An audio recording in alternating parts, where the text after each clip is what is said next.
Hello everyone, it's Mark and welcome back. In this video, I want to educate you about options or choices.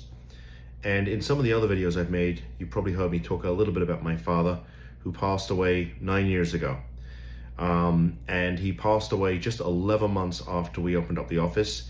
It was just me at the time, and it was February of 2016. I had no money to start a law firm, but I had a bunch of people that I wanted to help. Families like you, families that are watching these videos today. And I sat down in the local library here in Boca Raton. They had free Wi-Fi and pretty decent cheap coffee. And I sat with my laptop, created a spreadsheet, and called as many people as I could possibly think of or that I knew to tell them about what I was trying to do. And so that was the beginning of the firm. And 11 months in, I lost my dad. Now, my father had left school at 14. My mother 16, and my father was an entrepreneur. He built businesses. Some worked, some didn't. Some made money and some lost a boatload of money. And I watched and learned a lot from my father. But when it came to making important family decisions, he used to say to me that it's really important to consult with all the experts, whether it's a doctor or a lawyer or an accountant or whatever it happened to be, and then make the decision that is best for your family. And so I've really tried to ingrain that lesson into what we do here. Okay, my team is not going to tell you what to do. We're going to give you options. We're going to give you choices. Now, when you make a decision or don't make a decision, that can have consequences, right? Causes have effects and effects have consequences. And so it's really up to you to decide what you want the consequences of the decision to be.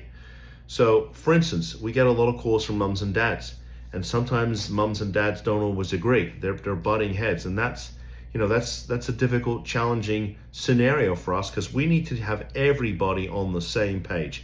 I am not going to let mum hire us if dad doesn't want to do this, and vice versa. We don't want to be in a situation where we're causing more stress, more harm than has already been done by the fact there's a loved one in the family who's been suffering for years and years and years, and the family unit is already, pretty much destroyed. And so sometimes mom might say, well, listen, we have to practice tough love. We're not going to let this individual stay in the house anymore. We're not going to continue to fund them. And the other parent might say, no, that's not the answer. We don't want to put them out in the streets, or we don't want to put her out in the streets. We're going to let her stay in the house.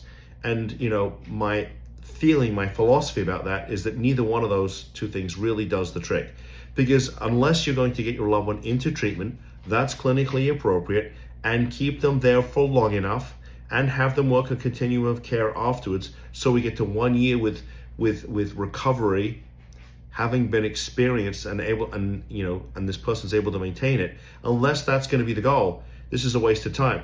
And sometimes what happens is the families don't do anything. They don't do anything. They just say, well, we're not going to do anything. And that can have consequences too.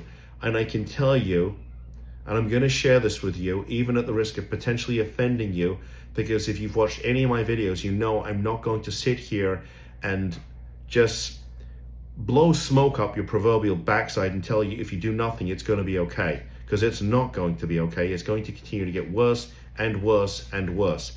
And sometimes, we speak to a family who called us 6 months ago and say, how are things going? Can we still help you? And we find out that something tragic happened, that somebody died. And I'm going to tell you, that's just a horrible phone call for us. I take this work very, very personally, which is why I sat myself down in the library almost 10 years ago with no money. And I just kept on grinding. And for the first 7 years, it was just me and my wife. We've only had staff the last 2 and a bit years.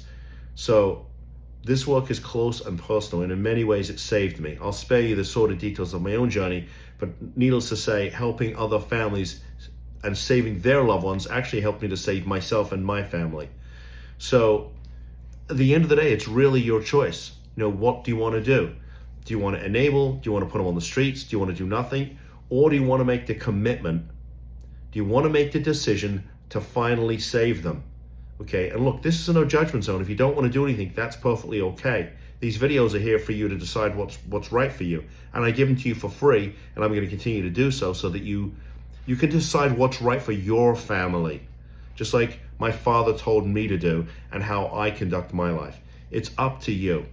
But if you think you might be ready to make that commitment of time, energy, and, well, probably a little money, then my team wants to talk to you. And if you don't, you just want to post a question here or a comment, that's okay. I read all of the comments, I read all of the questions, and I respond to all of them. And so, anyway, I want to share that with you. It's been on my mind a little while to talk about this. It's been tough to talk about my dad, but I wanted to share that important life lesson that he taught me. And if you like this video, please give me a thumbs up. I would love a subscription to the channel. And with that said, see you in the next video. Bye-bye.